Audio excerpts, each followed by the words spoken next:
काफिरिस्तान के prime minister house में सयारंग की कार दाखिल हुई, जिसकी 1वीं सीट पर रामदेव बैठा हुआ था। उसका चेहरा लटका हुआ था और आंखें बुझी हुई दिखाई दे रही थीं।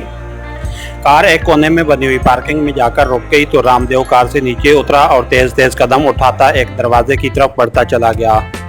कमरे में दाखिल होकर उसने मेज के पीछे बैठी हुई प्राइम मिनिस्टर की स्पेशल सेक्रेटरी मिस रजंती को सलाम किया।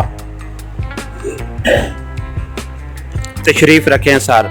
वज़ीर आज़म साहब आपकी आमद की शिद्दत से मुंतज़िर हैं। मैं उन्हें इत्तला करती हूँ, मिस रजंती ने कहा और उसके साथ ही उसने रिसीवर उठाया और एक नंबर प्रेस कर दिया। सर, रामदेव साहब मुलाकात के लिए हाजिर हैं, मिस रजंती ने इंतहाई मुअद्दबाना लहजे में कहा। यस सर, उसने दूसरी तरफ से सुनकर जवाब दिया और फिर रिसीवर रख दिया। आप स्पेशल रूम नंबर 4 में तशरीफ़ ले जाएं। वज़ीर आज़म साहब वहाँ आपसे मुलाकात करेंगे, मिस रजंती ने रामदेव से मुखातिब होकर कहा। ओके, रामदेव ने उठते हुए कहा और फिर वो तेज़ तेज़ कदम उठाता हुआ एक दरवाजे की तरफ बढ़ गया। दरवाज़ा खोलकर वो एक राहदारी से होता हुआ एक बड़े कमरे में दाखिल हुआ। ये कमरा मीटिंग रूम के अंदाज में सजा हुआ था। रामदेव एक कुर्सी पर बैठ गया। थोड़ी देर बाद अकबी दीवार में मौजूद दरवाज़ा खुला और वज़ीर आज़म रामनाथ अंदर दाखिल हुए तो रामदेव एक झटके से उठ खड़ा हुआ और उसने मुअद्दबाना अंदाज में सलाम किया। बैठें, वज़ीर आज़म ने खुश्क लहजे में कहा और ख़ुद वो मेज़ की दूसरी तरफ पड़ी हुई ऊंची पुश्त की कुर्सी पर बैठ गए। उनके बैठने के बाद रामदेव भी कुर्सी पर मुअद्दबाना अंदाज में बैठ गया। क्या रिपोर्ट है? वज़ीर आज़म ने कहा। जनाब, गुरु महाराज ने अपनी शक्तियों की मदद से उन तमाम लोगों को जिनकी निशानदेही स्पेशल एजेंसी ने की थी अगवा करके शाकाल पहाड़ियों के एक गार में डाल दिया। वो सब शक्तियों के ज़ेरे असर थे। उनमें से सबसे ख़तरनाक आदमी इमरान अभी काबू में ना आया था, इसलिए उसका इंतज़ार था कि उसे भी उस गार में पहुंचाकर उन सब का इकट्ठे ही खात्मा कर दिया जाए।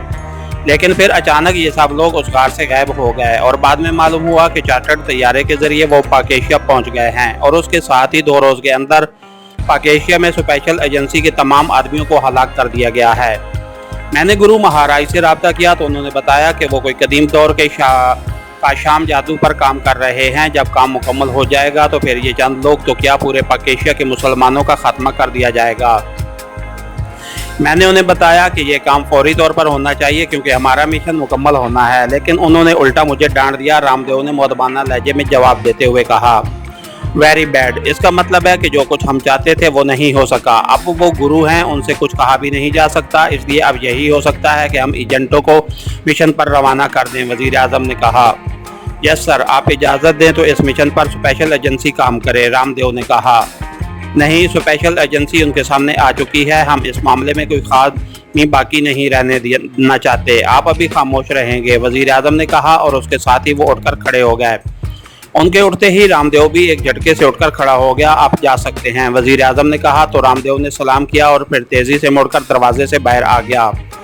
मिस रजंती को सलाम करके वो वापस पार्किंग में पहुंच गया। कार ड्राइवर ने दरवाज़ा खोला तो वो कार की एक भी सीट पर बैठ गया। ड्राइवर ने दरवाज़ा बंद किया और फिर घूमकर वो ड्राइविंग सीट पर आकर बैठ गया।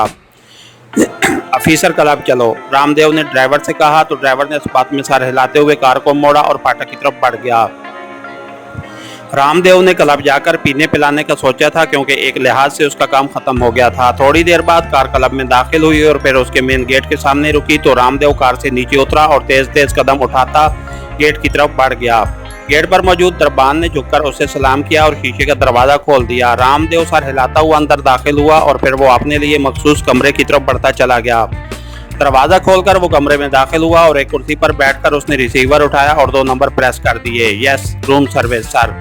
दूसरी तरफ से एक मुअद्दबाना आवाज़ सुनाई दी, 2 बोतल विस्की भिजवा दो और मिस शकुंतला को भी भिजवा दो, आज रात मैं यहीं रहूँगा, रामदेव ने कहा।